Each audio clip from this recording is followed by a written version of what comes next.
Hi, and welcome to Teaching Tip Tuesday, brought to you by the Center for Inclusive Teaching and Learning at UWSP.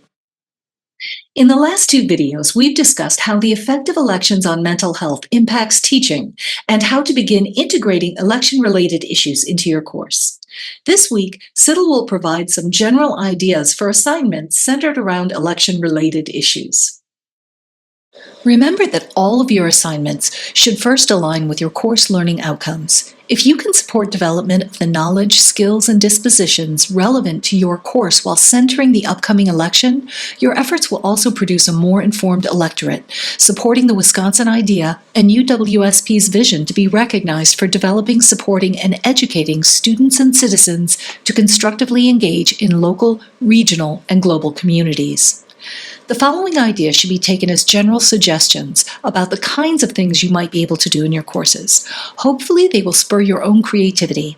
If you'd like help fine-tuning ideas for your specific learning outcomes, CITL is ready to help you. You may also get some help using Microsoft Copilot, and we're more than happy to help you get started with this AI tool. This first set of ideas is amenable to diverse assignment and activity formats, including writing assignments, discussions, or presentations. Each involves critically reading policies and disciplinary materials related to specific issues. These ideas could be used when learning outcomes are associated with critical thinking or critical literacy. They may be related to outcomes associated with appreciation of the value of a discipline to society or to how we make informed decisions and choices. They may also be relevant to various learning outcomes dealing with writing and speaking. In courses where the topic doesn't matter, students could investigate the specific issues that they find the most compelling. Some ideas include summarizing policy proposals of candidates and parties surrounding the issue of relevance to your course learning outcomes. You could ask students to analyze the arguments and evidence related to the issue and to policies, considering who is helped or hurt by various proposals. You could also ask students to evaluate policy arguments and proposals, considering potential bias, factual inaccuracies or manipulations, and the reliability of various sources of information. This is a good opportunity for students to integrate disciplinary and personal perspectives and values. The next assignment set is related to understanding polling data. These activities touch on critical thinking, quantitative literacy, statistical literacy, and computer programming. Consider having your students analyze a dataset of election polling data. You can find these datasets on websites like 538 or The Economist. You may consider asking students questions such as how the margin of error is calculated in the polls, or what the significance of the confidence interval is in this context. You may ask them how sample size affects the accuracy of polls, or have them consider ways to visualize the data to understand trends over time. You could have students do some modeling using regression models to predict election outcomes based on polling data.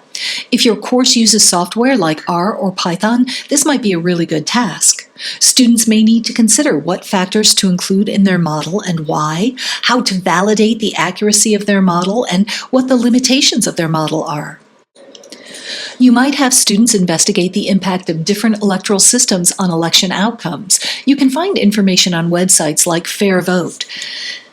Students might consider how the Electoral College works and how it affects the probability of a candidate winning, or how different voting systems impact election outcomes, or what gerrymandering is and how it can be detected statistically. Wherever data exists, there's an opportunity to use those data to answer questions about competing understandings of issues and competing policies.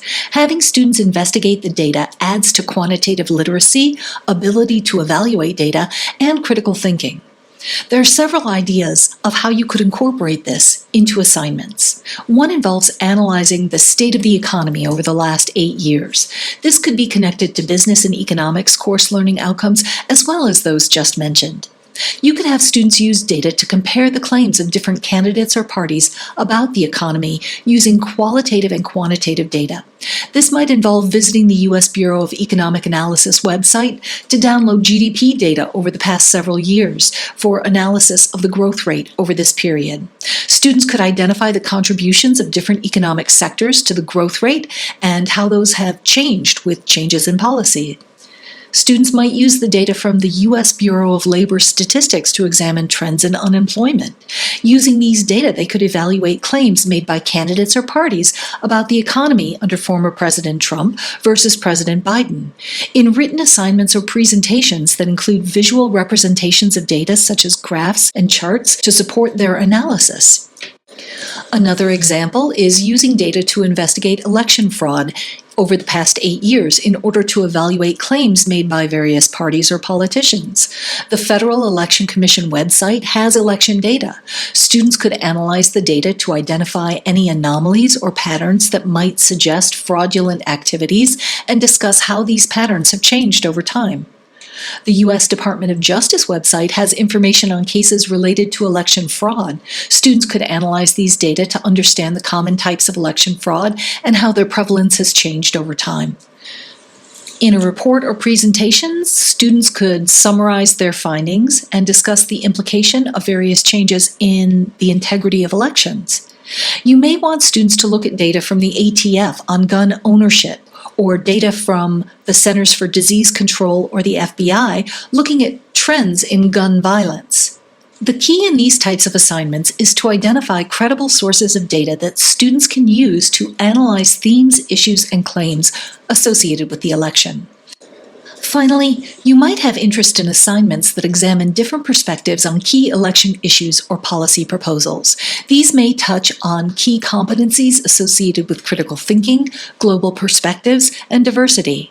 One option is to ask students to compare candidate or party policy proposals related to an area of interest in your course to policies in such areas that are found in other nations. How are they different? Why are they different? How might different types of policies lead to different effects?